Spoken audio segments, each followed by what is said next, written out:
Good afternoon, everybody. It's 1 o'clock. We're getting started here. I'll just let people fade in here. Hi, Pam. Hi, Mike. Welcome, Michelle, Dennis. Thank you guys so much for attending.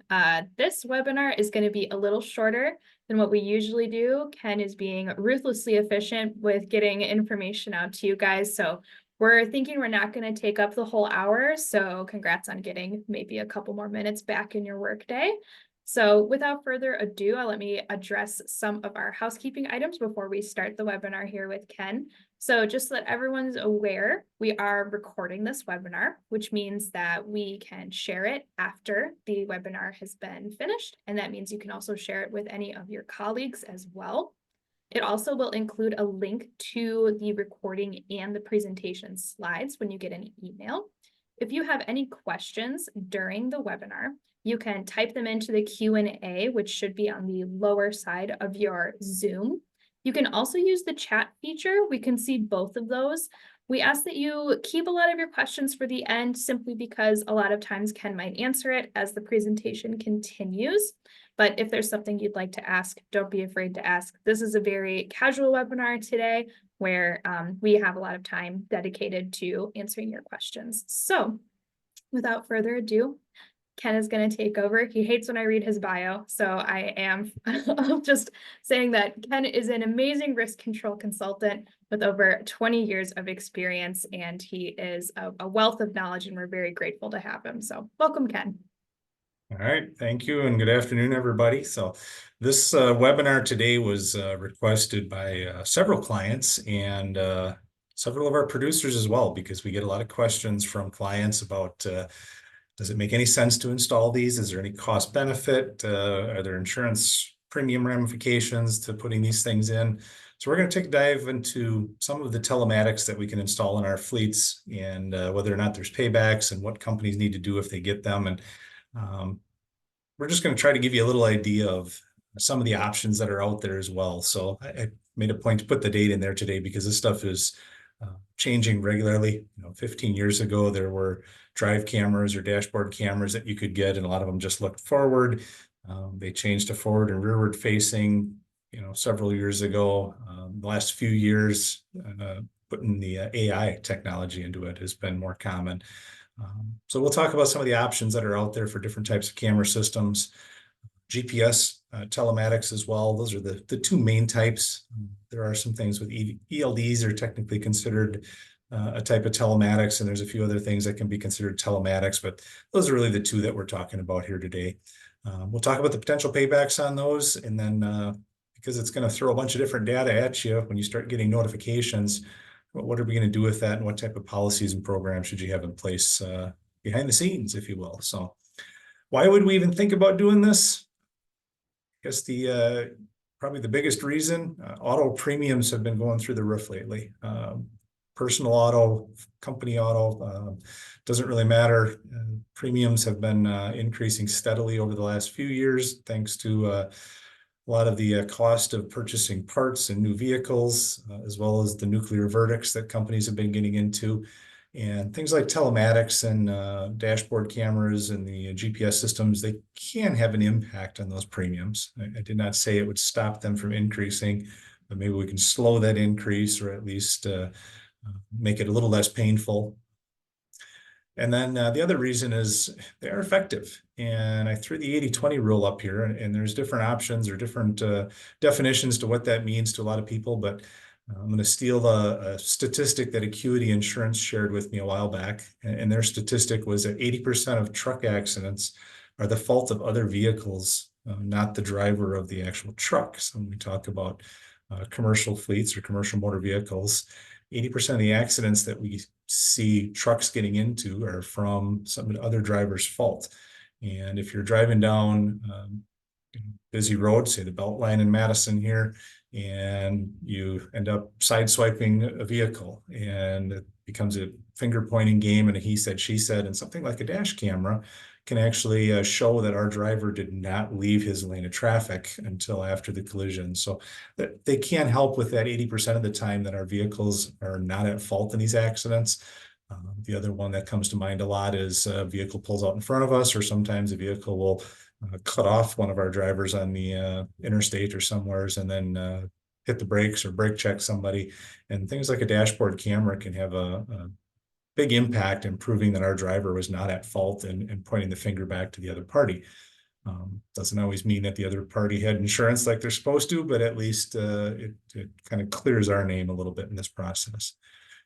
If 80% of the time our vehicle was not at fault, that means 20% of the time our driver was at fault. And unfortunately, yes, our drive cam can show that sometimes our driver might have been on his cell phone and reading a text or something. It can show fault in an accident. We'll talk about the ramifications of that should we be proven at fault. But the big impact here is that we can coach a driver and that we can wait, or we can actually act on these things when we get notifications that they're doing this way before they've actually caused an accident. So we can impact, hopefully by coaching things, that 20% rule as well. So it can affect other people being at fault as well as our own drivers' unsafe acts, if you will. If you're not familiar with the drive camera, there's a lot of options out there. I'm going to play one here, and I found this one on the Lytx website. Lytx is one of the providers that in my prior career I had used. My company had a partnership. It's one of the larger providers. Samsara is the other one that I borrowed some data from for this presentation, but there's a couple different companies out there if you just Google them. Not really making a pitch to any one of these companies, but the Lytx video that you're looking, this is a forward and rearward dash camera. It is one that has AI technology in it, and I'll explain a little bit more what that's doing in the next slide. But in this particular one, you can see there's a gray car ahead of our vehicle parked at a red light, or stopped at the red light. And our driver is in the vehicle behind it, is pulling up to that red light. And as I start to play this, you're going to see driver's doing something he's not supposed to, which is looking down at his cell phone. And right there, he rear ends that car.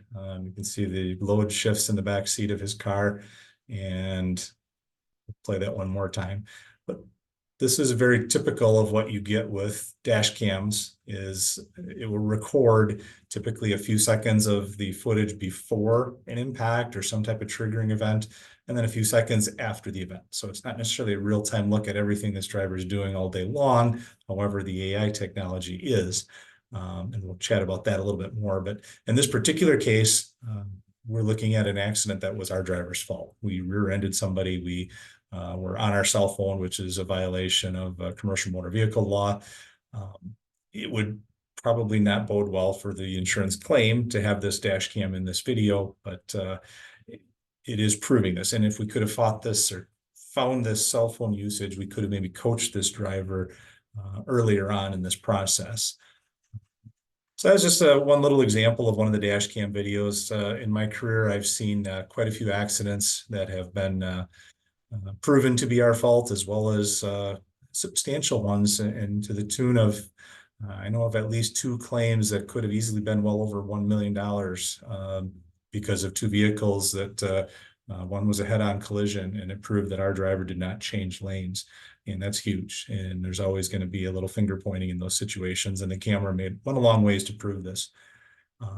The new technology nowadays uses AI, or artificial intelligence, to detect unsafe behaviors. So that camera that's looking forward and backward is looking for a lot of slight movements and things that are going to simulate something like an inattentive driving. So maybe in this case, the little picture in the upper box here, which is from the Samsara website, is actually showing that our driver is looking down. And in this case, he actually has his cell phone in his hand as well.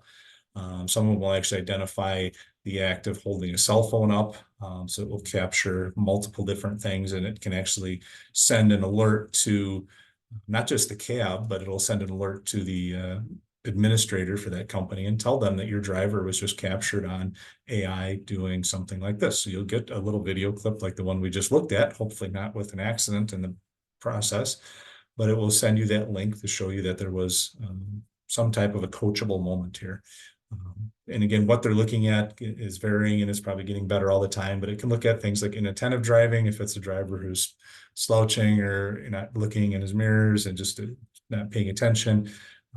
Mobile phone usage is obviously a big one. It can use the forward-looking camera to determine if we've tailgated a vehicle. Things like rolling stops. Again, they have the ability to recognize stop signs and different sign recognition even for speed. It can give you speed indications. It will tell you if there was harsh driving involved. No seat belts. Again, it's looking for that cross across the chest to see if you have your seat belt on. There's pretty impressive technology that they built into the AI cameras. And it will also give the driver an alert. So it does let him know that, hey, we're identifying something. A lot of newer cars have similar technology in them. I know if in my car, it will tell me to think about taking a coffee break or resting or something if you end up moving around a little bit because there was something in your lane of traffic. It identifies that you're swerving a little bit. Pretty impressive technology out there, except that this one's actually monitoring it, sending the alert to not just the driver in the car, but it's sending it to the administrator or somebody at the employer. So it does give you some good information that we can use for coaching purposes. And again, hopefully all these things are used for the coaching purpose initially and not fault of an accident. The cost of all these cameras, if you've ever tried to research this on the internet, it's not easy to find sample costs out there. Some of the basic models, the forward and rearward looking units that use DVR technology, so it's just recording it on a chip or a flash drive or something, those can be pretty inexpensive.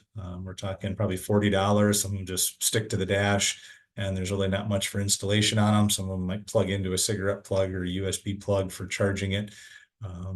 Not a whole lot of cost that goes along with that. It's also not going to provide the level of detail that we were looking at in the last video. So some of them have kind of grainy videos. Some of them aren't, most of them are typically not going to have any AI built into them. So all it's really going to do is record a whole bunch of video. And at the end of the day, if we didn't have an accident, it's recording a loop and you can record right over it. If there was an accident or something, though, it might still give us the ability to, save that flash card and pull the data off of it. So not completely without merit, but the usefulness of it is really only post-accident or as it's not a proactive thing, right? We're just kind of reacting to what's already happened here. Again, those can be relatively inexpensive. There are actually cell phone apps that I've played with over the years. I've never found one that I thought was extremely successful. And I'm not always a huge fan of using my cell phone because for starters, it is kind of large and it can block vision of your windshield, and blocking that vision can be a little bit, can be a law issue there, right? So it can be a legal issue for obstructed vision.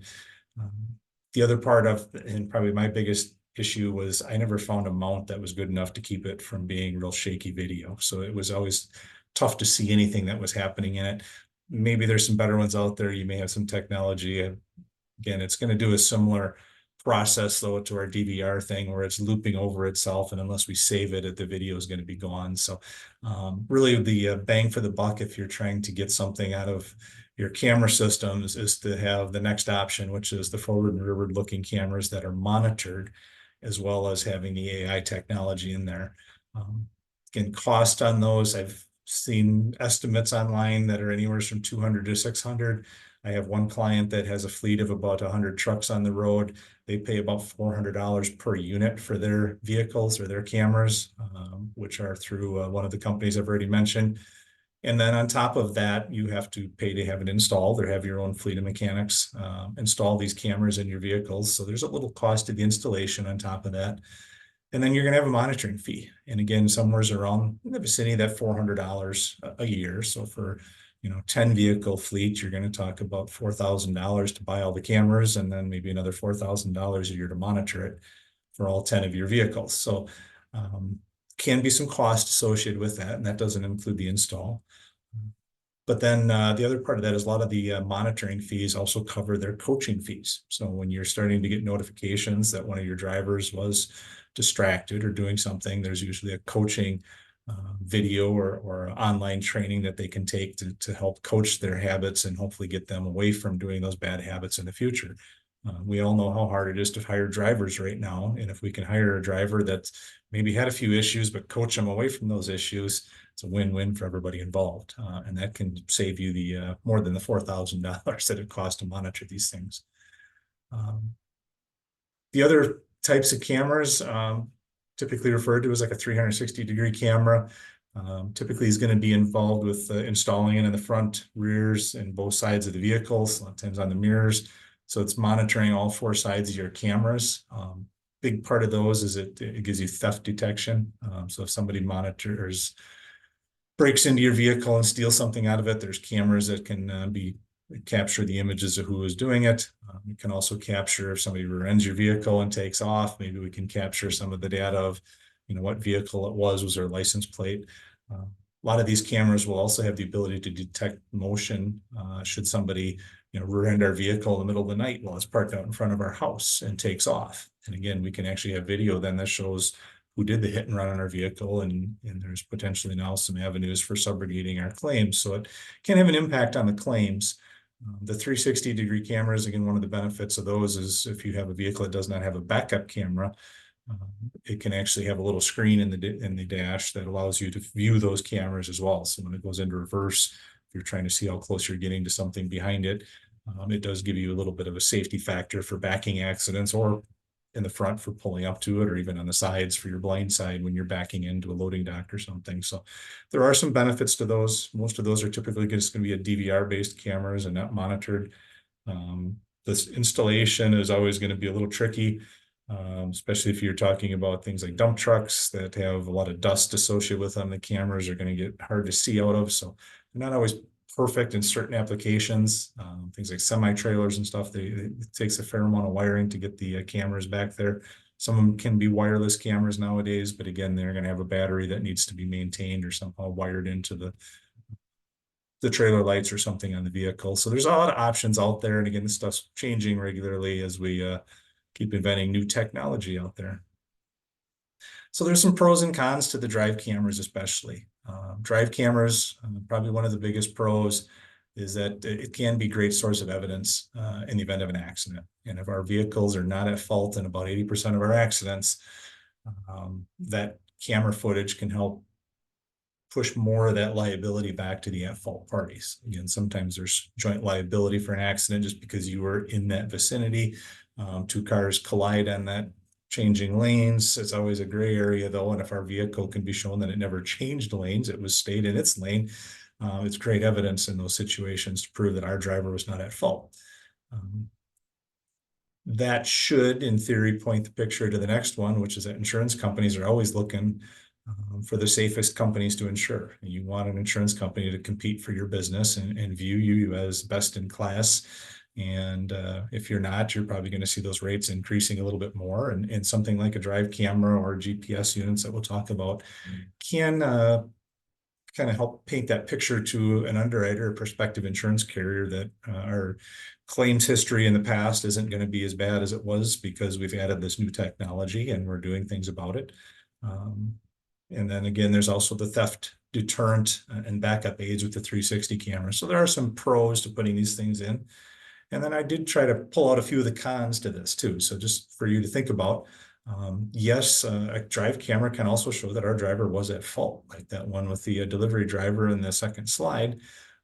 That camera is not going to show us that our accident was not our fault. So it's not going to help us delay any costs associated with that. In fact, may point the finger that we were 100% at fault. What I will say with that is that, yes, the camera footage can be discoverable in the event of an accident. So it does help. It doesn't help if our driver was at fault in that situation. But a lot of times those things are able to be found in other manners too. So in that situation, our driver was reading his phone and probably getting a text or sending a text. And again, if it's a bad enough accident, phone records can be identified or captured through the investigation by the DOT. So again, that part of the information is there. A lot of our cars have similar technology in there as well. They can track speed and things of that nature with the onboard computers that are in our vehicles. So if it's a bad enough accident, they can still get at a lot of the same information. The camera just does kind of put it in one nice spot. But again, hopefully 80% of the time it's in our favor, 20% of the time it's not helping us as much there. There's certainly a cost that goes into installing this, and we'll talk about the premium impacts in a little bit, but it's probably not going to be an apples to apples comparison unless there's a really bad accident, and then it can have a major impact. Probably one of the biggest hurdles is that drivers are going to use the what I call the big brothers watching me arguments against putting it in. And I've had experienced drivers for companies that have been around for a lot of years say that if you put that in my car, I'm quitting and I'm finding a new job. Whether that's an empty threat or not, I don't know the answer to that, but you have to overcome that. And that's one of the things is how do we argue that? Well, again, I think 80% of the time our camera should be catching that another driver was at fault. And if that's our biggest reason, it can actually show that our driver was doing what he needed to do.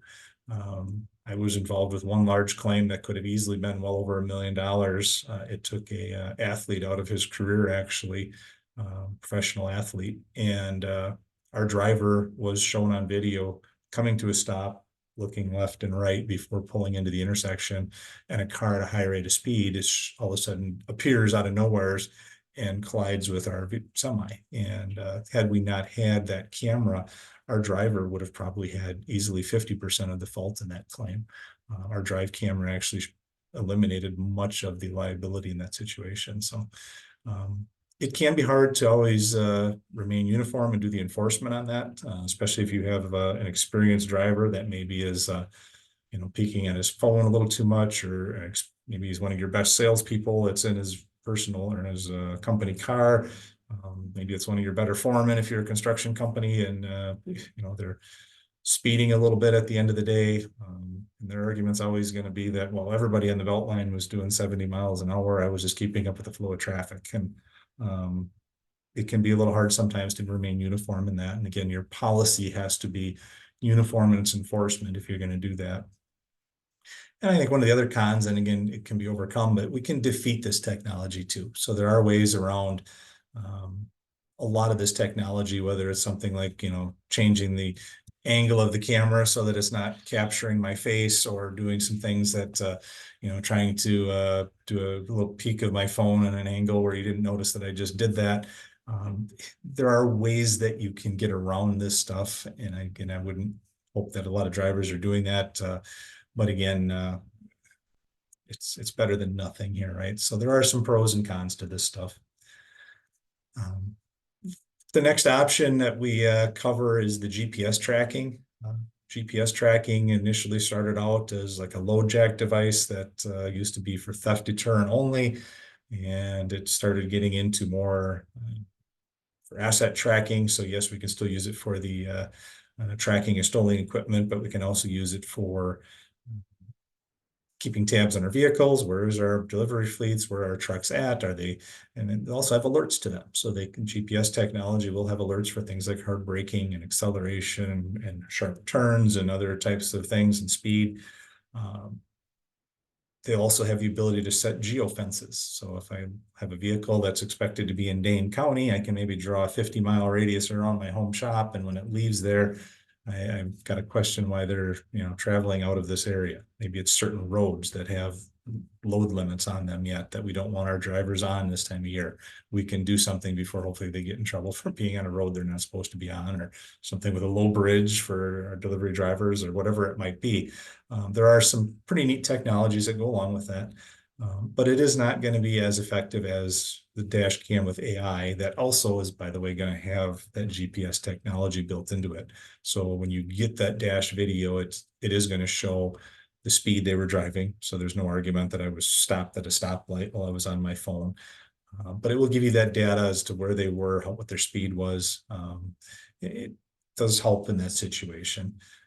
The options for GPS technology are many here as well. So probably the better units are the hardwired ones that are, buried in the vehicle somewhere and a little harder to access. Some of them, I've demoed one actually in my company car at my last job. That was a 12-volt plug-in unit that actually just stuck to the carpet so that it didn't slide around. And then it actually plugged into the cigarette lighter. They didn't get a lot of useful data out of that one. I'll tell you right off the top, it was kind of scrapped the idea of trying to come up with a GPS program, because we weren't getting any data from our trials that we were getting any reasonable data out of. Not to say that there isn't some of that, and I think with GPS technology, some of it is a great deterrent to your drivers. Because I will tell you that even though I didn't know that it wasn't sending a lot of great data to my employer, I was very cautious in my driving techniques, and I did turn in the best 3 months of gas mileage that I think I have got with that vehicle, because I was aware of the fact that my speed was being monitored, and I was, slower accelerations and, gentle braking. And it did make me a little bit better driver actually having it in the vehicle. So there are some pros to that way. Some can be just pure battery operated. There's actually some cell phone based apps that you can download that will do a similar thing. Not probably as useful in the commercial fleet application, but they're great for families that have maybe teenage drivers. I know the one that we have will track the speed of the vehicle, as well as, again, I can see where they're at.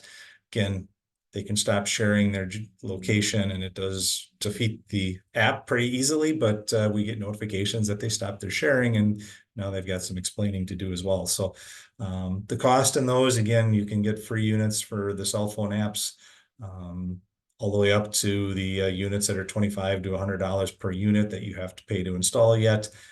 Some of those, again, just plug maybe into the OBD port on the vehicle, but it's, again, there's installations probably not as substantial as some of the cameras are, but the monitoring of those, again, somewhere in $150 to $300 a year. So there's still cost associated with them. Again, it's cheaper than a camera is, provides you less information. So the pros and cons there is really a bit about the price and what you're getting for information out of it.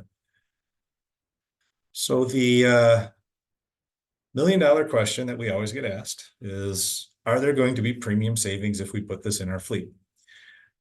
And I think the shortest answer is probably not. But most carriers, while they're not going to give you a direct rate discount for telematics, there are potentially some premium savings. And ultimately what it comes down to is that most premiums are based on the type of vehicle you have, your driving records, and your loss history. And if we can show that our loss history that we've had over the last 3 years is not going to be what it's going to be going forward, there is an argument as to what's happening there. Probably one of the biggest reasons that there's not a great premium discount here is that it would be very easy to put drive cameras or GPS units in all of our vehicles, and then our employer doesn't follow through with the enforcement of anything. So it's very easy for the employer to kind of not do anything with all this information they're getting to them. So that's one of the big hurdles. Again, if you're going to put this in, making sure that you're doing something with all this data.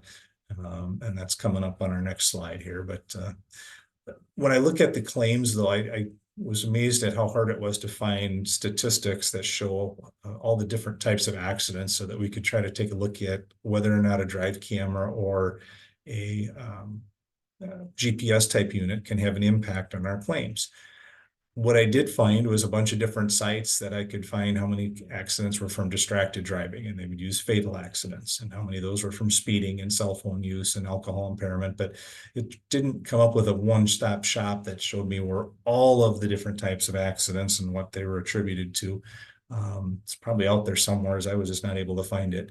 But I think what I've come up with is about half of our accidents come from a big lump of claims that we don't know what they are, right? It could have been from poor driving conditions. It could have been from somebody that ran a stop sign ahead of us. It could have been from not scraping our windshields, or a whole number of different things. It could have been a deer strike, right? So there's a lot of different types of accidents out there. But if I just look at the big three, the distracted driving, cell phone use, which is all separate from distracted driving, and speeding, that makes up for about a third of all of the accidents, according to the National Highway Transportation Institute. So out of those three things, our GPS units and our camera services, mainly the camera, can certainly have a big impact on those if we do the coaching correctly. The alcohol impaired part of that makes up about another big chunk that, to look at all those, is about half of all the accidents combined. We're probably not going to do a whole lot with that unless our AI is capturing that we're actually, drinking in the cab of the vehicle. But if we're just impaired when we got behind the wheel, it's not going to do much for that one. But again, about a third of our accidents, for the 20% that were our faults, should be able to be coached away from doing those acts in the future. The other half of those, and again, if we're assuming that a lot of those were the other driver's fault, our camera should help to point the way that it was not our driver's fault, and it points to the liability on our claims. So there's a bit of an assumption there, but certainly they don't eliminate all accidents just because we put them in. But if we're diligent about coaching our drivers for those bad habits, it can have an impact. And ultimately, what it comes down to is safe drivers are going to get you the best rates. And if we do this properly and you do the coaching and you use the technology the way it's expected to be used, we should be able to take all those notifications and eliminate, if we use this version of the accident pyramid, we can maybe get rid of a bunch of our notifications that we get through our telematics. We can hopefully eliminate some citations for doing those things. And maybe we can eliminate enough of that pyramid that we get rid of an accident. And that's obviously where the best bang for your buck's going to get, because again, your auto premiums are really based on your accident rates and your loss history. So if we can eliminate, especially our at-fault accidents, it's going to have a bigger impact on those premium dollars going forward. So the last question is really, what do we do with all this information? We get a bunch of telematic notifications. How are we going to use it? Ultimately, we have to make sure that there's a formal fleet safety program that uses some telematics language in it, because most fleet safety programs are going to talk about getting a speeding ticket and getting, moving violations and things on our MVR. It doesn't cover things like a telematic notification. And just because you got notification that our driver was doing 80 miles an hour in a 55 zone, that is not a speeding ticket. And your fleet safety program is not really meant to terminate an employee for getting a notification because you were spying on them, right? So if our telematics program, though, does say that we have the ability to do those things, and again, that's something that maybe have to be negotiated in certain situations, but having a program in place that says that this is what we're going to do when we get these notifications may include, termination if it's not resolved through the coaching method. But coaching is usually the first step, and what we hope to do is correct our bad habits, if you will, through our coaching programs. And if you don't have those in place, again, a lot of the camera services are going to offer some type of coaching there as well. There's certainly online programs and online trainings that you can get if you don't have that, but most of them will come with some type of coaching methods. Make sure you have the ability to be uniform with those corrective actions. Just because it's a newer driver doesn't mean he should get scrutinized more than your best employee, because they've been around a lot of years. We couldn't afford to lose them. And that can be a tough one, but be prepared to be uniform in that. And last one is just make sure if you do implement these things, let your agent know so that we can pass that information along to the carrier, because it can have an impact on premiums. Auto premiums are not set by the state like workers' comp premiums are. So they're all kind of a negotiated premium to start with. But if the underwriter knows that you're being proactive, that should have a positive impact on future premiums. That was all I had for today. So I'll open it up now to questions and turn it back over to Cassie. Yeah, so if anybody has any questions on what we have been discussing so far, you are welcome to put them in the question and answer part of the chat. If not, you can use the actual chat feature as well. Just depends on which one you would like to use. We'll give everyone a couple minutes here. I will add that we have a sample program that had telematic language in it that will be sent out after this webinar. So that information, as far as some ways that you might want to think about wording your policy, that allows you to put some teeth into it. Absolutely. And Ken's contact info will also be included with that as well. So if you think of anything after the webinar, you are welcome to reach out to him as well. And it's looking pretty quiet. Crickets. I think we might, just kidding. Here it is. We got something in the chat here. We have found that cameras have helped us know when not to fight and to quickly settle a claim. Yep, and that happens a lot with vehicles that maybe the driver tells you that this car cut me off on the belt line, and cameras show that actually you were tailgating him for the last 5 miles. So yeah, that can happen too. So that just because the driver's telling you a story doesn't always mean that that's the accurate story either. So the camera will catch them in their lies as well. So. For sure. Good comment. Yep. All right, well, with that, we will wrap up our webinar. Again, you will get a link to the recording as well as a copy of the presentation slides pretty soon, probably tomorrow morning. The email will be sent out. And thank you all again for being here. And thank you, Ken, for your wonderful breadth of knowledge on this really timely topic. We're glad we got to fulfill some requests for our clients by putting this together. Thank you, everybody. Have a good day.